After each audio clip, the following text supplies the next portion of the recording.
Y'all, I found a way to get the little spinny blind thing out of the way. If you saw my last video, which, if you haven't, why not, bitch? You know I was struggling with that. So anyways, today I'm very low energy, but I have work in a couple hours. So I'm just gonna do like a quickie, fun, chill little video about the worst books that I read in 2022. Yeah, me from the future, this is not quickie nor chill. So do not expect my promises to be served upon.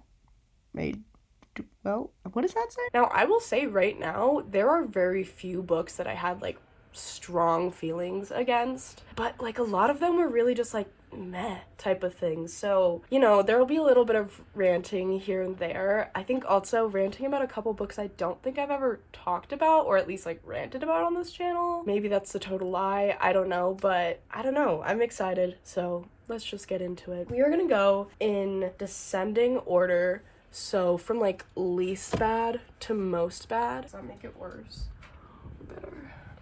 Oh, no, that's good. All right, in our number 5 spot, we have Last Night at the Telegraph Club by Melinda Lowe. Which is about a girl living in, I believe, 1950s San Francisco, and she is discovering her sexuality as a lesbian girl, while also being an Asian American living in America during, what was the issue? I mean, racism was the issue, but was this the Red Scare? Was it a communism thing?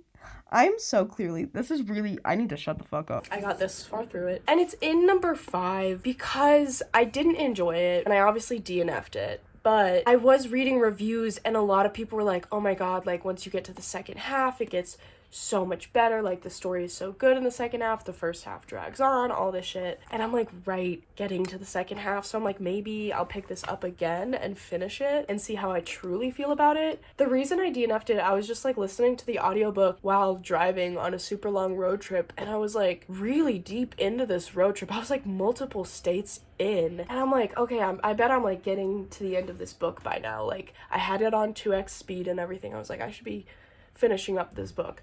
I check, I'm halfway through. And I was like, bro, what have we been doing for half of this fucking book? Like, I thought it was just gonna be a really boring book that would like wrap up quickly, but no, we just have a super long expositional start that is so unnecessary and uninteresting. So yeah, it's at 5 because maybe I'll pick it up again in the future. I also love the cover. I really do. Like, I hate these fuckers. Wish they were stickers that I could peel off, but like, look at that cover. That's a beautiful fucking cover. So yeah, it's at number 5.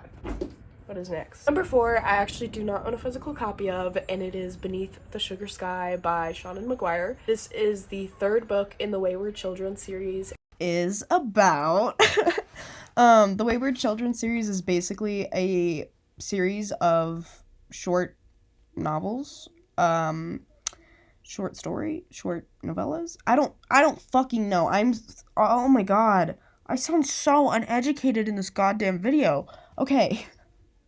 It's about children who like go through doors that like take them to another world, and then they come back, and it's like really hard for them to like be back in like Earth world, like normal world. So they go to this boarding school for like children who have gone through these doors, and some of them go back through the doors, some of them never do. It's convoluted to explain, but it slaps. And I do explain that, never mind. And currently I'm waiting, I think I just read Come Tumbling Down, so I'm waiting for the audiobook for like Across the Green Grass Fields or Among the Green Grass Fields or something like that. I don't know, I've heard it's everyone's like least favorite, so I'm a little nervous about it. But so far, Beneath the Sugar Sky has been my least favorite. It just wasn't my jam. Oh, if you've read this book, that was a good joke. Don't kid yourself, baby. No. This book follows the gang as they're going into Sumi's world of confection, which is basically a massive baked world. Like, everything is like candy, and it's Candyland, basically. She lives in Candyland, and it just wasn't good. Like, I don't really remember the story all that well. It seemed a little odd. I'm trying to say things without spoiling stuff, but it seemed like it made events of previous books null, if that makes any sense. And it just, I just didn't fuck with like the setting very much. I didn't fuck with the world or the rules. Like, my two favorite worlds, I mean, I've only been to a few, but my two favorite worlds so far are the Moors with Jack and Jill and Goblin Market with Lundy. I feel like if I was in one of those worlds, I would probably be in the Goblin Market, because those rules just like made perfect sense to me, and I was like, yeah, facts. But then also, like, I'm sorry, being an owl would be awesome. Like, I would just get in so much fucking debt so I could just like, that would be fucking fun. At my number 3 spot, oh, I do have it. I thought I did not. Oh, oh god, oh. This book is fucking cursed. At the number 3 spot, we have 7 Days in June, which, like, this book is so loved, especially this year. I'm seeing it on people's, like, favorite romances of the year, favorite books of the year. They just love it, and I just didn't. This is new for me, guys. You would think giving a summary of the book would be common sense, but apparently not. This book is about a author who, it's kind of in 2 timelines. It's about an author who ends up meeting back up with a past love that they just had 1 week together in June, and it was just like crazy. And he's also an author, and they like find out that they've pretty much been like writing to and about and for each other this whole time, which like is so cute. But to me, like, the best way I can describe how I felt about this book was that it felt like 2012 Tumblr, when self-harm was like trendy and people were trying to make it like a really deep, like, cool thing to self-harm, as if that's not just a really concerning symptom of suicidal ideations or other poor mental health issues. And I said this in previous videos when I've talked about this. I want to be clear, if this book like did something for you, if this book is really meaningful for you, if any of these books are, like, that's completely valid. I'm not trying to take that away from anyone, and I think like people can genuinely read the same story but read it completely different ways, and I think I just maybe read it a different way than a lot of people, because to me it just... Also, I want to be very, very clear, I'm not trying to mock anyone that self-harms or anything like that. Like, that is a very serious thing that people do go through, and I just didn't feel like this book took it very seriously. I think it made it a little too artsy-fartsy, and I don't think that self-harm is artsy. I don't think that it's cool or emo. I think it's concerning, and I think that it's a sign that someone is really, really struggling and needs help. So I don't know. And I know a lot of people will disagree and be like, no, that's what this book is saying. Like, this book takes it seriously. It's not acting like that. And again, like, if that's how you read it, like, that's so valid. But like, I also think it's valid that I read it and was like, this just kind of feels like, I don't know, it's trying to make something poetic out of self-harm. It's trying to make some prose out of self-harm. And I didn't fuck with it. I appreciated the representation of like a chronic, disability. I appreciated that it was a story by a Black woman about 2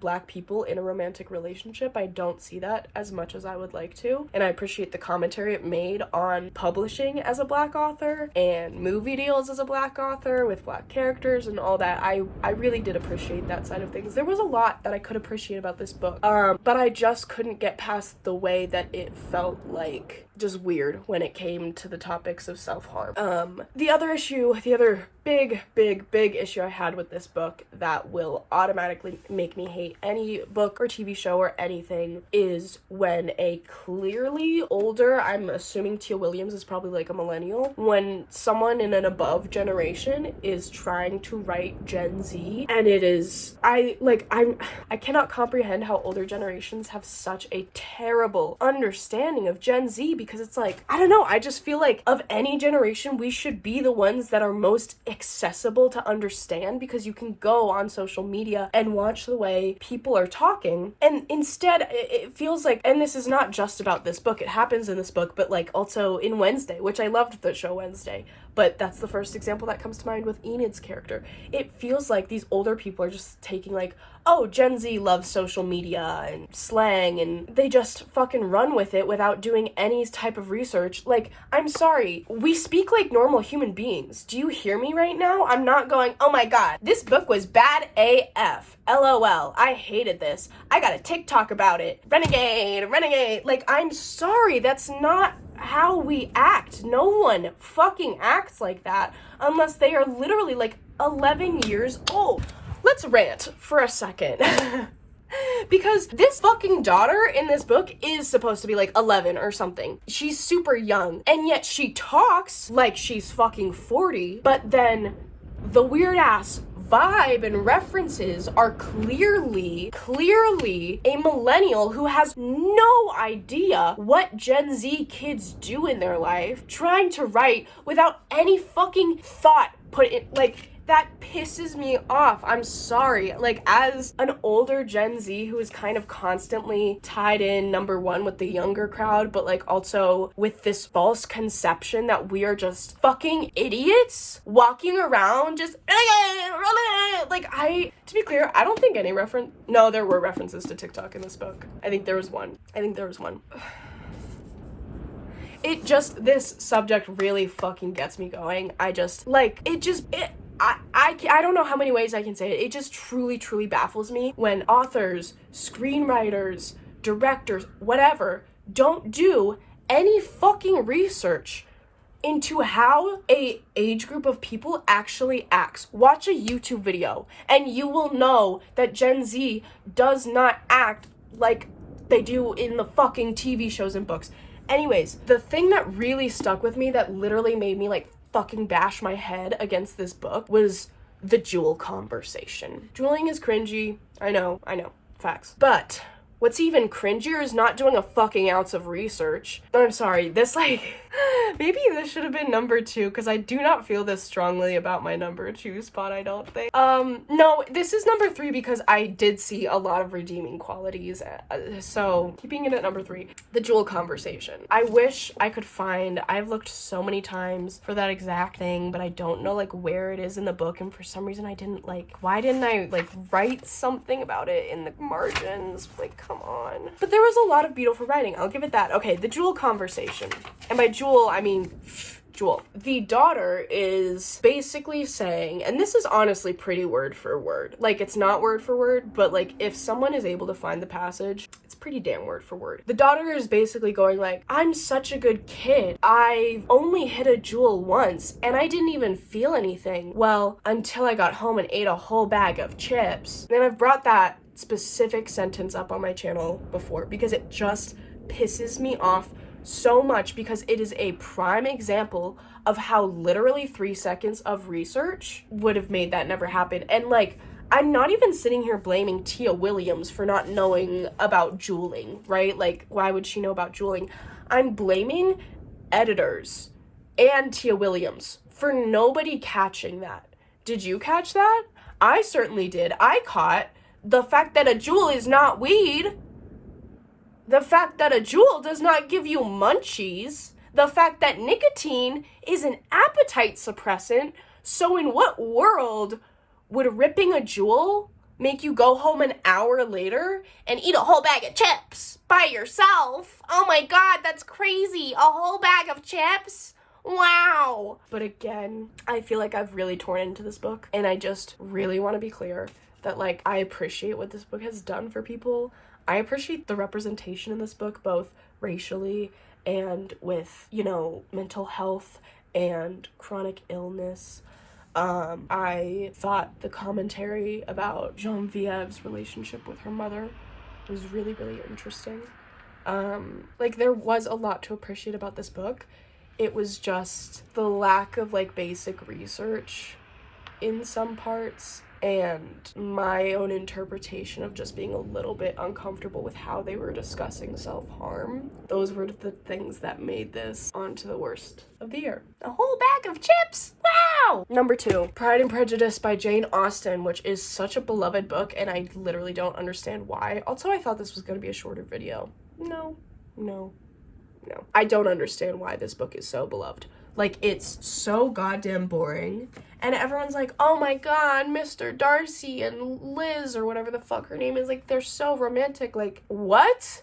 I know this is based in, like, 19th century London, so I get that, like, it's very, like, strict and rigid in the way that, like, romance is given? What is the word? No, like, Mr. Darcy's literally just a dick, and I also didn't finish this book. Which, so I know, again, people are gonna be like, no, you have to finish it. No, I'm not going to, because I was so goddamn bored, and it was hard for me to understand. And this isn't even a case of me just, like, not reading classics. Like, I do enjoy some classics. This just was not one of them. I just didn't, I was, like, having to concentrate harder on the book than other reading, because I was having difficulty understanding it. So then to have to do that, and to not get the payout, because I'm just sitting there bored, and, like, what's the fucking point? I don't, like, I get it, enemies to lovers, cool, got it, I know how this ends, I don't need to read this fucking book. So yeah, this was definitely a DNF, and I will not pick it up again, and I probably will not pick up another Jane Austen. Maybe I will. I've heard some good things about, like, her other books, but this just, like, please, someone explain to me, like, what I'm missing about this book. It is so boring, but everyone who talks about it is obsessed with it. I don't understand. I took a lot of energy out of myself ranting about 7 Days in June. Gotta get back up for this last book. We'll Always Have Summer by fucking Jenny Han.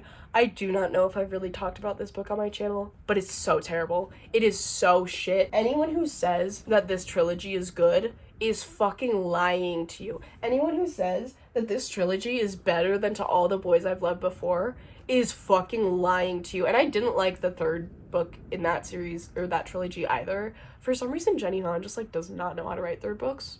Love you, girl, but, like, let's figure that out. Yeah, this book is awful. It just, this whole trilogy I really hated, because pretty much everything happens off book. Like, the first summer ends, and then you pick back up in the second summer, and she's had this whole romance with Conrad.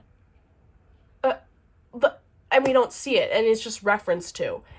There's a couple flashback scenes, but, like, very few, and, like, they don't really give you much. So I'm just sitting there like, wait, I'm sorry, we just spent the whole first book, this whole first summer, building up to her getting together with one of the brothers, and she finally gets together with Conrad, and we don't get to see it, and they've broken up by the time the second book starts. That's the big thing. They had an entire relationship off book. They get together after the first book and are broken up by the second. Like, that pissed me off so much. But that we're not talking about those books. We're talking about this motherfucking book, the third book. I hated this book. Hated it. So in the second book, she ends up getting together with Jeremiah, and that's again towards the end. The second book is again her pining after the brothers, only to get with Jeremiah towards the end, and then it's just off book. And we come back, and it's been multiple years.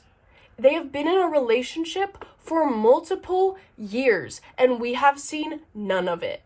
And it just comes back, and they're fully in college, like, in a fucking relationship. And then Jeremiah, like, kind of cheats on her, but kind of doesn't.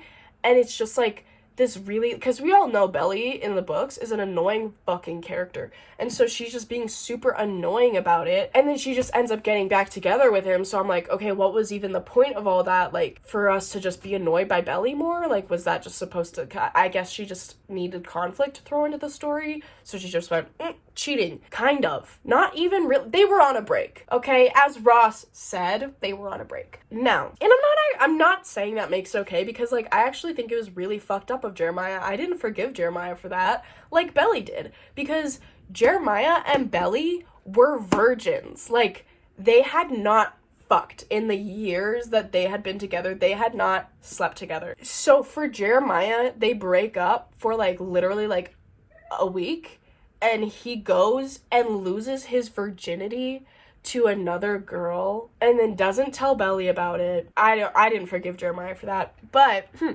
anyways, you want to know how that whole thing is resolved? You want to know how they resolve that? By getting engaged. Yes. In freshman year of college, after, like, 2 years of dating, they get engaged. That is how he basically says, I'm sorry for fucking another girl when we were both virgins and, like, low-key waiting for each other. Here's a fucking ring. Here's a ring to prove that I'm no joker. But he is a fucking joker. Jeremiah is a fucking joker. Him giving her that ring proved he's a motherfucking joker. I'm sorry. Hate that man. Show Jeremiah is so much better. Like, I'm just like, this is the Jeremiah I want to fucking see. Yeah, they get fucking engaged, and then everyone around Belly is like, Belly, this is a terrible idea. You are 18. You were just broken up with this guy. Like, what are you doing? You're clearly still in love with Conrad. Like, what are you doing? And her mom, literally, who is like the parents are huge players in these stories. Her mom is like a huge character. And her mom is literally like, Belly, I will not show up to your wedding if you do this. Like, I'm not going to fucking support this. I'm not going to be there. You're going to do this all on your own. And Belly's like, fuck you, then I'm going to do that. And she is so annoying. And it's just like the stupid wedding planning.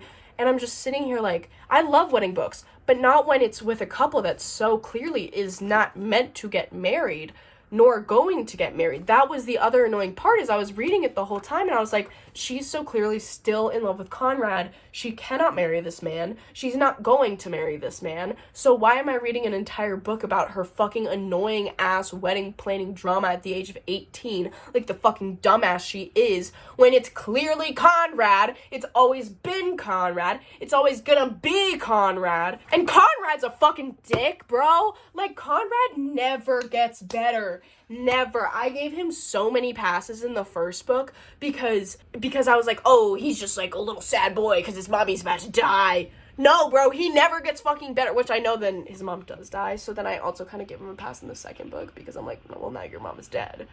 But the third book, bro, get over it. No, but seriously, like, there was nothing redeeming. There was nothing redeeming. And then in the end, oh, epilogue, she's married to Conrad. I guess the big thing that pissed me off about these books was just the fact that, like, Conrad and Jeremiah only ever seemed to love Belly when she was with the other. I guess Jeremiah was a little better about that than Conrad, but it was like Conrad didn't really want Belly. And then she gets with Jeremiah, and all of a sudden Conrad's like, no, I love you, blah, blah, blah. It's like you treated her like trash. You had your shot and treated her like trash. And then Jeremiah, maybe I'm conflating this with the show, but like it also feels like he's just kind of like, oh, well, she's really into my brother. So like I feel like I have to beat him to like prove, I don't know if it's to prove to himself, to prove to Conrad, to prove to, but I don't know. Fuck this book, okay? And that's that. That is my top 5 worst books of the year. Those are the books. Peace out, motherfuckers.